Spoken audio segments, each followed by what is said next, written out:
Hi all, അസ്സലാമു അലൈക്കും. Welcome back to Silnas kitchen. ഇന്നത്തെ റെസിപ്പി അപ്പത്തിൻ്റെ റെസിപ്പിയാണ്. റേഷൻ പച്ചരിയും ചോറും വെച്ച് തയ്യാറാക്കിയെടുത്തിട്ടുള്ള നല്ല ടേസ്റ്റി ആയിട്ടുള്ള ഒരു അടിപൊളി വെള്ളപ്പത്തിൻ്റെ റെസിപ്പിയാണ്. സാധാരണ റേഷനരി ചോറും റേഷൻ പച്ചരിയും വെച്ച് ചെയ്തെടുക്കുമ്പോൾ ആ ഒരു അപ്പത്തിന് തമ്മിൽ ഒട്ടിപ്പിടിച്ചിട്ട് നമുക്കിപ്പോൾ പുറത്തുനിന്നൊക്കെ വരുന്ന ആർക്കെങ്കിലും കൊടുക്കണമെന്നുണ്ടെങ്കിലൊക്കെ അത് വെച്ച് കൊടുക്കുമ്പോൾ ഒരു വൃത്തികേടായിരിക്കും. 1, 2, 3 എണ്ണമൊക്കെ ഒരുമിച്ച് ഒട്ടിയിരിക്കുമ്പോഴത്തേക്ക്. അപ്പോൾ ഈ ഒരു വെള്ളപ്പം ആണെന്നുണ്ടെങ്കിൽ നല്ല പെർഫെക്റ്റ് ആയിട്ട് നല്ല നീറ്റായിട്ടാണ് കിട്ടിയിട്ടുള്ളത്. അപ്പോൾ ഈ ഒരു അപ്പം തന്നെ കണ്ടില്ലേ, ഞാൻ ഇതുപോലെ ഇങ്ങനെ ചെയ്തിട്ടെടുക്കുമ്പോഴത്തേക്ക് ഈ അപ്പം ഒട്ടിപ്പിടിക്കുന്നൊന്നുമില്ല. അത്രയും നല്ല പെർഫെക്റ്റ് ആയിട്ടാണ് ഈ അപ്പം കിട്ടിയിട്ടുള്ളത്. അപ്പോൾ ഇതെങ്ങനെയാണ് ഈ ഒരു രീതിയിൽ ചെയ്തെടുക്കുന്നതെന്നുള്ളത് വീഡിയോ കണ്ട് നോക്കാം. അപ്പോൾ റെസിപ്പിയിലോട്ട് കിടക്കുന്നതിന് മുമ്പായി സിൽനാസ് കിച്ചൺ ചാനൽ ആദ്യമായിട്ടാണ് കാണുന്നതെങ്കിൽ പ്ലീസ് ഒന്ന് സബ്സ്ക്രൈബ് ചെയ്തേക്കണേ. ഒപ്പം തന്നെ ഈ വീഡിയോസ് നിങ്ങൾക്ക് ഇഷ്ടപ്പെടുകയാണെങ്കിൽ ഒരു ലൈക്ക് ചെയ്യാനും മറക്കരുത്. ഇനി നമുക്ക് റെസിപ്പിയിലോട്ട് കിടക്കാം. അപ്പോൾ ഞാനിവിടെ ഈ ഒരു റെസിപ്പി തയ്യാറാക്കാനായിട്ട് ആദ്യം തന്നെ പച്ചരിയാണ് എടുത്തിട്ടുള്ളത്. ഒരു പാത്രത്തിലേക്ക് 250 ml കപ്പിൻ്റെ അളവിൽ 2 കപ്പ് റേഷൻ പച്ചരിയാണ് ഇട്ട് കൊടുത്തിട്ടുള്ളത്. നമ്മൾ അപ്പവും ദോശയും ഇഡ്ഡലിയൊക്കെ തയ്യാറാക്കി എടുക്കുമ്പോൾ നമ്മൾ ചേർക്കുന്ന ഉഴുന്ന്, ചോറ്, പച്ചരി ഇതെല്ലാം നല്ലൊരു കറക്റ്റ് അളവുണ്ടെങ്കിൽ മാത്രമേ നമ്മൾ ചെയ്തെടുക്കുന്ന അപ്പവും അല്ലെങ്കിൽ ഇഡ്ഡലിയും ദോശയൊക്കെ കറക്റ്റായിട്ടിരിക്കുകയുള്ളൂ. ഞാനിപ്പോൾ എടുത്തിട്ടുള്ള ഈ ഒരു 250 ml കപ്പിൻ്റെ അളവിലുള്ള 2 കപ്പ് പച്ചരിക്ക് വേണ്ടിയാണ് ഞാൻ ബാക്കിയുള്ള ഇൻഗ്രീഡിയൻസിൻ്റെ അളവും ചേർത്ത് കൊടുക്കുന്നത്. നിങ്ങൾ എത്രയാണോ പച്ചരി എടുക്കുന്നത് അതിനനുസരിച്ച് വേണം ബാക്കിയുള്ള ഇൻഗ്രീഡിയൻസിൻ്റെ അളവും കറക്റ്റായിട്ട് ചേർത്ത് കൊടുക്കാനായിട്ട്. ഇതിപ്പോൾ കപ്പിലായതുകൊണ്ടാണ് ഇങ്ങനെ കാണിക്കുന്നത്, മെഷർമെൻറ്റിൻ്റെ കപ്പിലായതുകൊണ്ട്. ഇനിയിപ്പോൾ നിങ്ങൾ പാത്രത്തിലാണോ കപ്പിലാണോ ഗ്ലാസ്സിലാണോ ഏതിലാണോ എടുക്കുന്നതെങ്കിൽ അപ്പോൾ ആ ഒരു രീതിക്ക് അതിനനുസരിച്ച് ചേർത്ത് കൊടുത്താൽ മതി. ഇനിയിപ്പോൾ ഞാൻ ഇതിലേക്ക് ഇട്ട് കൊടുക്കുന്നത് ഉഴുന്നാണ്. അതിപ്പോൾ ഞാനൊരു 60 ml കപ്പിൻ്റെ അളവിൽ നിറയെ എടുത്തിട്ടുണ്ട്. മുഴുവൻ ഉഴുന്നാണ് ഇതിലേക്ക് ഇട്ട് കൊടുക്കുന്നത്. പിളർപ്പ് ഉഴുന്നാണെന്നുണ്ടെങ്കിൽ ഈ ഒരു കപ്പും പിന്നെ ഒരു 1/4 കപ്പും കൂടി ഇട്ട് കൊടുക്കാം.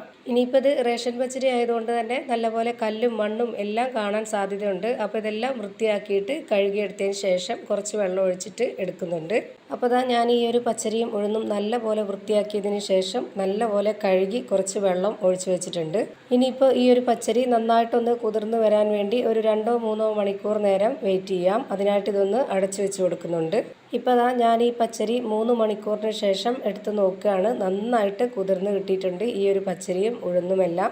ഇത്രയും മതി. ഇനിയിപ്പോൾ ഇത് അരച്ചെടുക്കണം. അപ്പോൾ അരച്ചെടുക്കാനായിട്ട് ഈ ഒരു കുതിർത്ത് വെച്ചിട്ടുള്ള വെള്ളം യൂസ് ചെയ്യുന്നതുകൊണ്ട് കുഴപ്പമില്ല.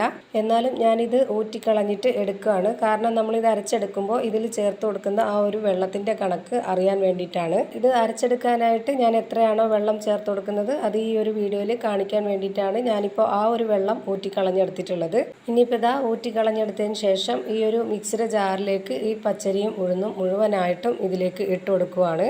ഇപ്പോൾ ഞാനിതിലേക്ക് മുഴുവൻ പച്ചരിയും ഇട്ട് കൊടുത്തിട്ടുണ്ട്. അടുത്തതായി ഞാനിതിലേക്ക് ഇട്ട് കൊടുക്കുന്നത് ചോറാണ്. റേഷൻ ചോറ്റരി കൊണ്ടുണ്ടാക്കിയ ചോറാണ് ഞാനിപ്പോൾ ഇതിലേക്ക് ഇട്ട് കൊടുക്കുന്നത്.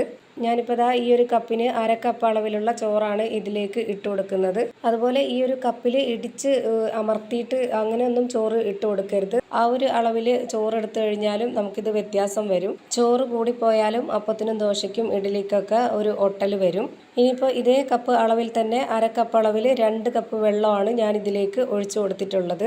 ഇനിയിപ്പോൾ ഇത് നന്നായിട്ടൊന്ന് അരച്ചെടുക്കാം. അരച്ചെടുത്തുകൊണ്ടിരിക്കുമ്പോൾ വെള്ളം ഇല്ലാത്ത ആ ഒരു അവസ്ഥ വരുന്നുണ്ട് എന്നുണ്ടെങ്കിൽ ഇതിലേക്ക് ഒരു 1/4 കപ്പ് അളവിൽ കൂടി വെള്ളം ഒഴിച്ചു കൊടുക്കാം. ഞാനിപ്പോൾ ഇത് അരച്ചെടുക്കാനായിട്ട് എനിക്ക് വേണ്ടി വന്നിട്ടുള്ള വെള്ളം 2 കപ്പ് 1/2 കപ്പ് വെള്ളവും പിന്നെ ഒരു 1/4 കപ്പ് വെള്ളവുമാണ് ചേർത്ത് കൊടുത്തിട്ടുള്ളത്. ഇനിയിപ്പോൾ ഈ ഒരു മിക്സിയുടെ ജാറിലേക്ക് വെള്ളം ഒഴിച്ചു കൊടുത്തിട്ട് ഇതിലേക്ക് ഒഴിച്ചു കൊടുക്കേണ്ട ആവശ്യമൊന്നുമില്ല. അപ്പോൾ ഇതിൻ്റെ പരുവമൊക്കെ തെറ്റിപ്പോവും. കൈകൊണ്ട് തന്നെ നമ്മൾ തുടച്ചിട്ട് ഇതിലേക്ക് മാവ് ഇട്ട് കൊടുത്താൽ മതി. മാവ് ഇതുപോലെ അരച്ച് കഴിഞ്ഞ് കഴിഞ്ഞാൽ ഒട്ടും തന്നെ വെള്ളം ചേർക്കാതെ നല്ല ടൈറ്റായിട്ട് ഇതേപോലെ തന്നെ വെച്ചിരുന്നാൽ മാത്രമേ നല്ല പോലെ പൊങ്ങി വരുള്ളൂ.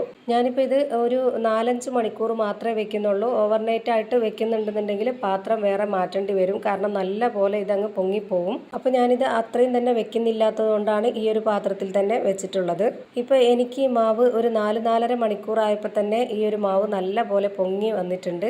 നല്ല സോപ്പ് പത പോലെ എന്നൊക്കെ പറയുന്ന പോലെ തന്നെ ഇത് നല്ല പോലെ പൊങ്ങി വന്നിട്ടുണ്ട്. ഇതിപ്പോൾ കണ്ടില്ലേ, നിങ്ങൾക്ക് കാണുമ്പോൾ തന്നെ മനസ്സിലാവുന്നുണ്ടാവും.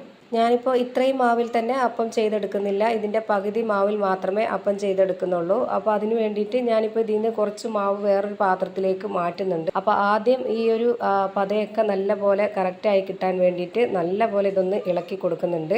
എന്നിട്ട് ഇതിൽ നിന്ന് കുറച്ച് മാവെടുത്ത് ഇതുപോലെ ഒരു പാത്രത്തിലേക്ക് മാറ്റിയിട്ടുണ്ട്. ഇപ്പോൾ ഞാൻ ഇത്രയും മാവിലാണ് ഈ ഒരു അപ്പം ചെയ്തെടുക്കുന്നത്.